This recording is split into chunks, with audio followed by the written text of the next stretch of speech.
Halo guys, Assalamualaikum warahmatullahi wabarakatuh. Apa kabar teman-teman semua? Semoga teman-teman dalam keadaan yang baik-baik saja. Buat teman-teman yang baru saja mampir di channel kami, selamat datang. Ini adalah channel aktivitas kucing-kucing peliharaan kami. Selain itu, kami juga menyisipkan tema yang menarik di setiap minggunya. Ini adalah kucing putih bernama Mio. Dia kucing jantan, dan yang abu-abu namanya Mau. Kami memelihara 5 ekor kucing, 2 jantan, 3 betina. Yang warna putih ini adalah kucing jantan, teman-teman. Lalu ada induknya yang putih juga, namanya Inces, usianya hampir 1 tahun. Dan satu lagi yang betina itu namanya Lala, dia kucing kaliko 3 warna, dia juga kucing betina. Untuk kali ini kami akan membawakan tema yang menyangkut kucing juga, yaitu mengenai virus toxoplasma. Apakah toxoplasma itu? Jadi penyakit ini adalah infeksi akibat parasit Toxoplasma gondii yang umumnya menular dari kotoran kucing. Infeksi ini pada umumnya tidak menyebabkan keluhan, tetapi bisa menyebabkan masalah kesehatan serius jika terjadi pada ibu hamil atau orang dengan daya tahan tubuh lemah. Toxoplasmosis dapat terjadi setelah kontak dengan kotoran kucing atau mengkonsumsi makanan yang terkontaminasi parasit Toxoplasma gondii atau T. gondii.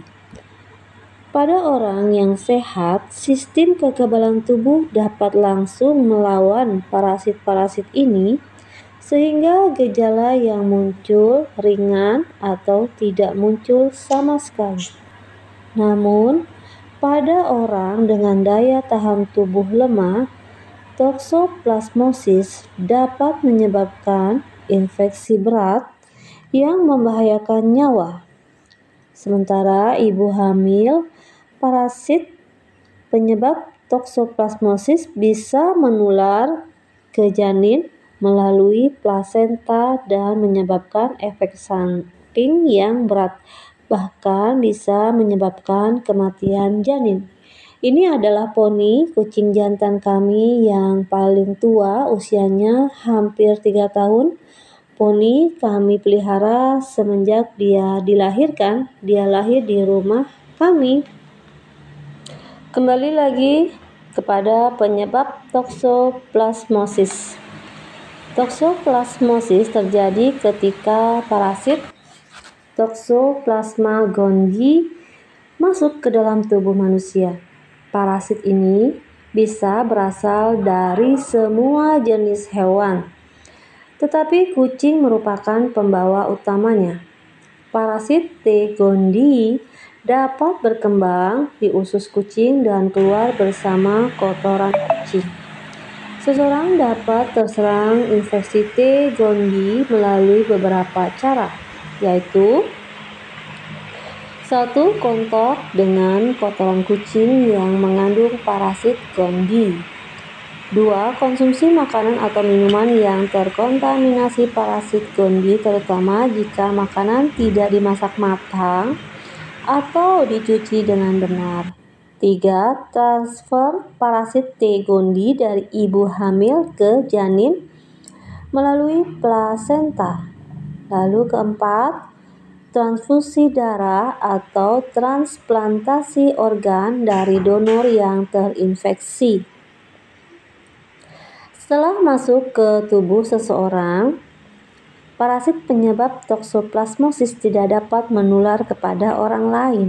Namun, perlu diketahui bahwa parasit Toxoplasma dapat menetap dalam kondisi tidak aktif di otot, paru-paru, maupun otak selama bertahun-tahun.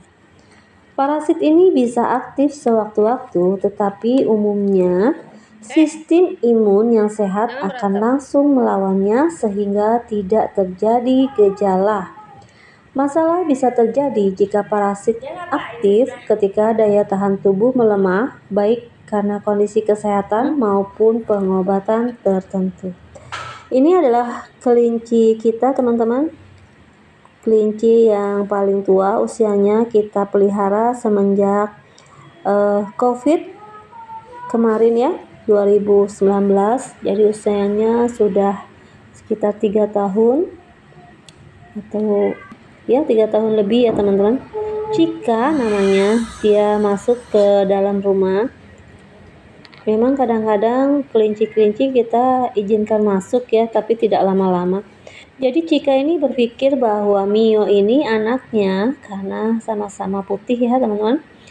Kita kemarin kehilangan Cila, kelinci yang paling kecil, anaknya Cika. Tiba-tiba dia mati. Jadi Cika sekarang hanya bertiga dengan 2 anaknya yang jantan. Lalu kembali lagi kepada faktor resiko toksoplasmosis. Toksoplasmosis dapat terjadi pada siapa saja, akan tetapi ada faktor-faktor yang dapat meningkatkan resiko seseorang mengalami gejala berat akibat infeksi. Ini tangan saya tadi digigit sama Cika ya. Dia tidak mau keluar, jadinya dia menggigit. Tapi tidak kenapa-napa. Faktor-faktor yang dapat meningkatkan resiko seseorang mengalami gejala berat akibat infeksi ini antara lain: 1. Menderita HIV atau AIDS. 2. Mengkonsumsi obat kortikosteroid atau imunosupresif jangka panjang. Yang ketiga, sedang menjalani kemoterapi. Yang keempat, menjalani transplantasi organ. Kemudian, apakah gejala toksoplasmosis tersebut? Toksoplasmosis umumnya tidak menimbulkan gejala, namun pada beberapa kasus gejala dapat muncul dalam beberapa minggu atau bulan setelah parasit T. gondii menyerang tubuh. Beberapa gejala umum yang dialami penderita toksoplasmosis mirip dengan gejala flu, yaitu demam, nyeri otot, sakit kepala, kelelahan, sakit tenggorokan, kemudian pembengkakan kelenjar getah bening terutama di leher. Selain keluhan di atas, gejala lain juga dapat muncul berdasarkan kondisi penderita, yaitu toksoplasmosis pada ibu hamil dan anak. Ibu hamil yang terinfeksi toksoplasmosis juga dapat mengalami gejala umum toksoplasmosis seperti demam, nyeri otot, atau mudah lelah. Selain itu, toksoplasmosis pada kehamilan dapat menyebabkan janin mengalami gangguan pertumbuhan, lahir secara prematur, atau bahkan meninggal di dalam kandungan. Jika terjadi pada trimester pertama, toksoplasmosis juga dapat menyebabkan keguguran. Kebanyakan bayi baru lahir dengan toksoplasmosis tidak menunjukkan gejala tanda-tanda apapun, namun pada beberapa bulan berikutnya dapat muncul gejala berupa 1. Ruam kulit, 2. Demam, 3. Sulit menyusu, 4. Penyakit kuning, 5. Kepala tampak lebih kecil, mikrosefalus atau lebih besar, hidrosefalus. Lalu 6. Pembesaran organ hati atau limpa, 7. Kejang, 8. Keterlambatan dalam perkembangan anak, 9. Gangguan penglihatan atau kebutaan, 10. Perkembangan kemampuannya dapat bergerak terhambat. Misalnya belum bisa duduk atau merangkak, padahal seharusnya sudah bisa. Gejala toksoplasmosis yang didapat saat lahir juga bisa muncul pada masa kanak-kanak maupun remaja. Gejalanya antara lain 1. Nyeri atau kemerahan pada mata maupun mata sensitif terhadap cahaya. 2. Masalah pada kemampuan motorik seperti untuk menulis atau berolahraga. 3. Masalah pada kemampuan untuk berpikir atau belajar. 4. Gangguan penglihatan atau kebutaan. 5. Gangguan pendengaran atau tuli. 6. Pubertas dini. Toksoplasmosis pada penderita gangguan sistem kekebalan tubuh. Sementara gejala toksoplasmosis pada penderita gangguan sistem kekebalan tubuh dapat dibagi berdasarkan tempat infeksinya, yaitu toksoplasmosis yang menyerang otak atau ensefalitis menyebabkan gejala berupa sulit bicara, gangguan penglihatan, gangguan pendengaran, pusing, bingung, kejang, hingga koma. Lalu kedua, toksoplasmosis yang menjabar ke seluruh tubuh menimbulkan gejala berupa ruam, demam, menggigil, lemas, sesak. Kemudian toksoplasmosis mata yang ditandai dengan nyeri pada mata, gangguan penglihatan, bintik-bintik kecil yang melayang atau floaters, dan kebutaan. Lalu 4. Infeksi toksoplasma pada paru-paru yang ditandai dengan sesak nafas, batuk, dan demam. Lalu, kapan kita harus ke dokter? Lakukan pemeriksaan ke dokter jika Anda merasa terpapar parasit toksoplasma, terutama jika menderita gangguan sistem kekebalan tubuh, sedang hamil, atau sedang merencanakan kehamilan. Dokter dapat melakukan pemeriksaan TORCH untuk mendeteksi toksoplasmosis. Kita juga segera ke dokter jika mengalami gejala parah, seperti penglihatan kabur, linglung, atau gangguan gerak pada anggota tubuh, terutama jika memiliki daya tahan tubuh yang lemah. Teman-teman, ini videonya ditonton sampai selesai ya, karena pembahasannya memang sangat panjang, sehingga supaya tidak gagal paham. Lalu kita lanjutkan lagi mengenai diagnosis toksoplasmosis. Untuk mendiagnosis toksoplasmosis, dokter akan melakukan tanya jawab mengenai gejala dan riwayat kesehatan pasien. Setelah kemunculan asal paparan T. gondii misalnya, berasal dari kucing atau makanan mentah. Jadi ini muasalnya tidak selalu dari kucing ya teman-teman. Jadi bisa dari makanan-makanan mentah yang kita makan juga ada. Selanjutnya dokter akan melakukan pemeriksaan fisik menyeluruh diikuti dengan tes lanjutan. Kita lanjut kepada pencegahan toksoplasmosis. Toksoplasmosis bisa dicegah dengan menerapkan pola hidup bersih dan sehat.